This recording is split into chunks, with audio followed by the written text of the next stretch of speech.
안녕하세요. 7월 2일 수요일입니다. 오늘은 사도행전 1장 20절입니다. 시편에 기록하였으되 그의 거처로 황폐하게 하시며 거기 거하는 자가 없게 하소서 하였고, 또 일렀으되 그 직분을 타인이 취하게 하소서 하였도다. 아멘. 가룟 유다에 대한 말씀이 이어지고 있는 내용이지요. 시편에 있는 말씀을, 시편 69편 25절에 있는 말씀을 인용한 내용입니다. 가룟 유다에 대해서 이렇게 말씀을 한 거지요.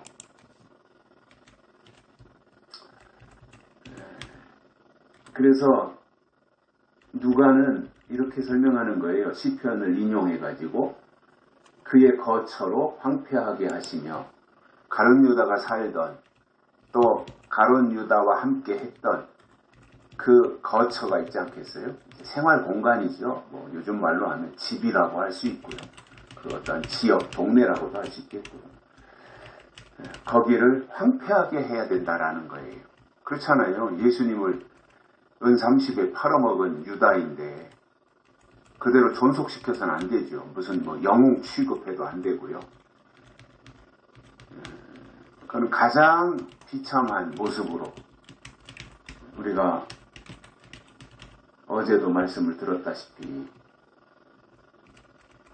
불의의 삭스로 돈을 받고 예수님을 판 그 돈으로 밭을 사가지고 밭을 샀지만 그러나 거기에서 곤두박질 해가지고 배가 터져서 창자가 다 흘러나오는 그 상태로 죽음을 당한 것이 이제 가룟 유다인데, 그건 그거고, 가룟 유다가 그렇게 이제 비극적으로 종말을 고한 것은 그건 그거고, 사도행전을 기록한 누가는 시편을 인용해서 그의 거처도 황폐하게 해달라 이거예요.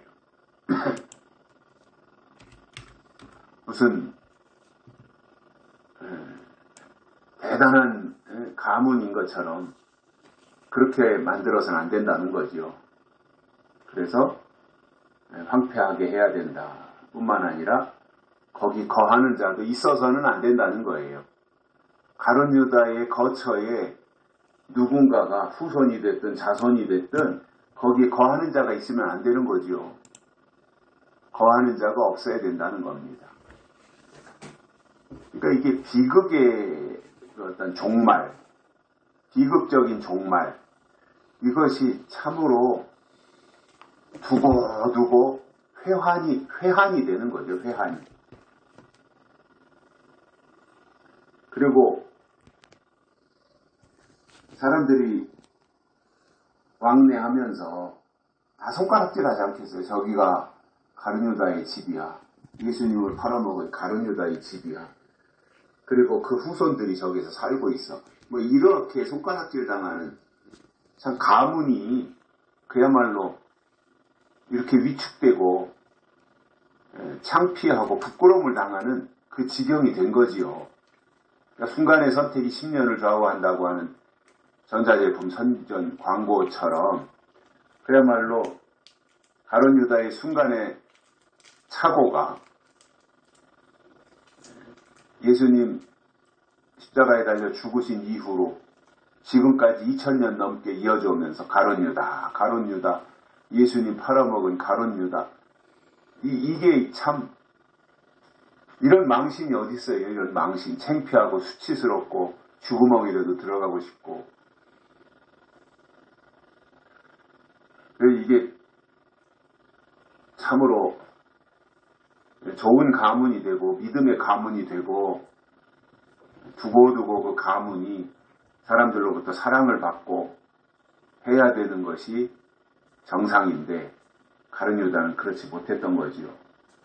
자기만 배 터져서 창자가 나와가지고 죽은 것이 아니라 그 후손들도 아버지 또는 할아버지, 그 조상의 그 오점으로 말미암아 두고두고 얼굴 가리고 살아야 되는 상황을 맞이했던 겁니다. 그러니 그 거처가 황폐케 되고 거기 거하는 자가 없게 하소서 하는 것은 그 자손들이, 그 후손들이 다 질이 멸렬하는 거잖아요. 어디 가서 명함을 내놓을 수 있겠습니까? 어디 공직에 들어갈 수 있겠습니까? 6.25 전쟁 우리나라 끝나고 나서 그 북한을 추종했던 사람들이 이제 빨갱이 잔당이 되어가지고 빨갱이 하면 어디 가서 정말 취직도 못하고 호적에 그 줄이 빨간 줄이 올라가가지고 이 사람은 빨갱이다. 북한을 이롭게 하기 위해서 북한을 도왔던 사람이다. 이렇게 낙인을 찍었던 적이 있잖아요.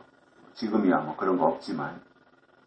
그리고 그 아버지가 그랬으면 아버지만 그렇게 숙청을 당하거나 피해를 본 것이 아니라 연좌제라는 것이 있어가지고 그 후손들까지도 다 빨갱이 집안으로 그렇게 낙인이 찍혔던 과거의 역사도 있었습니다. 그런데 우리나라에서는 그게 없어졌지만 연좌제도 없어졌고 그렇지만 이 가룟 유다는 이게 두고두고 조상 탓을 하면서 살아야 되는 그 후손들이 된 거지요. 그리고 거처를 황폐케 하고 거기 거하는 자가 없게 하고 뿐만 아니라 그 직분을 타인이 취하게 하소서 그랬어요. 가룟 유다가 가지고 있던 예수님의 제자라고 하는 직분이 있잖아요. 가룟 유다가 그렇게 해서 죽었는데 예수님의 제자가 되면 안 되잖아요. 가룟 유다가. 그래서 그 가룟 유다가 가지고 있던 직분을 타인이, 다른 사람이 취하게 해달라. 그래서 다른 사람을 임명하라 그거죠. 그래서 제비뽑기를 해가지고 가룟 유다의 그 빈자리 거기에 보궐로 들어온 것이 마띠아였습니다. 마띠아. 그래서 마띠아가 가룟 유다의 자리를 차지하게 된 거지요. 그래가지고 그 12제자라고 하는 그 직분을 수행하게 됐던 거지요. 그러니까 참으로 비극적인 상황이 아닐 수 없어요. 참 이런 일은 없어야 되겠죠. 그런데 문제는 예수님이 다시 오실 때 가룟 유다와 같은 자들이 또 부지기수로 나올 수 있어요. 거짓 선지자의 계통이다. 그런 사람들 아니에요. 가룟 유다의 계통. 예수님을 부인하고 했던 뿌리라 그래야 되나요? 그 혈통이라 그래야 되나요? 그래서 그 아담의 선악과를 따먹은 그 죄성이 그 후손들에게 남아있어가지고 가인과 같은 사람도 등장했던 거 아니에요? 동생 아벨을 돌로 쳐 죽이는. 그리고 그 혈통이 쭉 이어져 내려와서 이 가룟 유다와 같은 그러한 모양새로 나타났던 것이고 또 예수님이 다시 오실 때도 거짓 선지자라고 하는 계통으로 또 나타나는 거예요. 어쩔 수 없는 거죠. 그 혈통이 존재하고 있는 것이니까요.